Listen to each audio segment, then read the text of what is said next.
So LSU, they lost Jalen Lee, a guy who hadn't played much over there, but they just added a couple more here, one on each side of the ball. The first one, Tamarcus Cooley, as you see here on the right of the graphic, was one of the most highly coveted defensive backs in the portal out of NC State. NC State, a lot of movement from their portal-wise as they lost their defensive coordinator to Marshall as he took the head coaching job there. But Tamarcus Cooley, NC State, and then Texas A&M tight end Donovan Green. He's dealt with some injuries the last few years, but you're betting still on the upside there at the position. D, you and I were talking before the show. He reminded me a little bit body type wise, but the injuries of Miami tight end Elijah Arroyo, who pretty much had a couple seasons wiped out where he wasn't 100% or anywhere near it, missed a whole season and had another year where he was not healthy. And now he could be a first-round pick. So we talked about it yesterday, the tight end spot, man. Some of these guys just get buried in a depth chart. They get hurt, but they're such unique athletes that you're going to take chances on them. Yeah, and look, just starting with the defensive backfield here and Tamarcus Cooley, LSU has always been known for defensive backs. Coach Raymond, this is what they do. It's been such a step back in recent years in the secondary that they are not only trying to solve it through recruiting, guys like DJ Pickett, they signed a bevy of really, really talented defensive backs this year. You're also adding in the portal proven guys who still have some upside. Of course, Jakeem Jackson, who we know here from Florida, he goes to the University of Florida, follows Corey Raymond, then to LSU. Now somebody with starting experience, but also very much upside, long, lean, athletic quarter. Mansour Delane, much more proven quarterback from Virginia Tech. He was an NFL guy going into the year, goes to LSU to rebuild his stock. A lot of talent there. Now you add Tamarcus Cooley.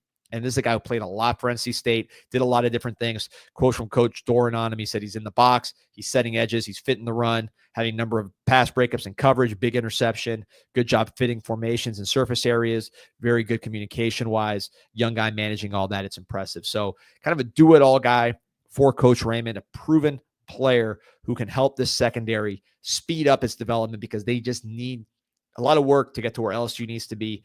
You're seeing it in recruiting, but you're also seeing it in the portal with three guys in Cooley, in Delane, in Jakeem Jackson with a lot of experience and talent in that secondary. So excited to see what the secondary does. You mentioned Donovan Green. I thought the Elijah Arroyo comparison, another Texas guy, was very, very spot on. Elijah Arroyo emerged as probably one of the top 3-4 tight ends in the country this year. Going to be drafted very high, playing in the Senior Bowl. He did not have very much production. He actually had less production probably going into this year than Green's had in his injury-laden career. But once he got healthy and he got the opportunity, the talent took over. Donovan Green, remember watching him very closely in high school. This is a big, big, big athlete, basketball player. Got a lot of speed, can get downfield for someone that has, he's 6'4", 265. It's pretty big size. This guy's not your 245-pound oversized receiver. This is a big physical guy that can play in line but has receiving ability. You lose Mason Taylor. I saw Jim Nagy from the Senior Bowl today say that Mason Taylor might end up being the first overall tight end selected. This is Jim Nagy head of the Senior Bowl over Tyler Warren, over Loveland, over Arroyo. They're saying Taylor could be the number one. That's a lot to replace. I think Donovan Green gives you some of that receiving ability, plus maybe a little more pure size and inline power. And yeah, I just looked it up. The Elijah Arroyo in his 3 seasons that he had played before this year had 11 catches. Donovan Green in 2022 alone had 22 receptions. So he did have more production than him. And again, got to be healthy here. But hopefully that's the case for him at LSU. That's it. It's going to be, look, LSU's class, and I'm just pulling it up now. When you look at what they've done in totality, it's not like Oregon where you're having, the best of the best at every position and you're only getting 9 guys. It is certainly much more of a,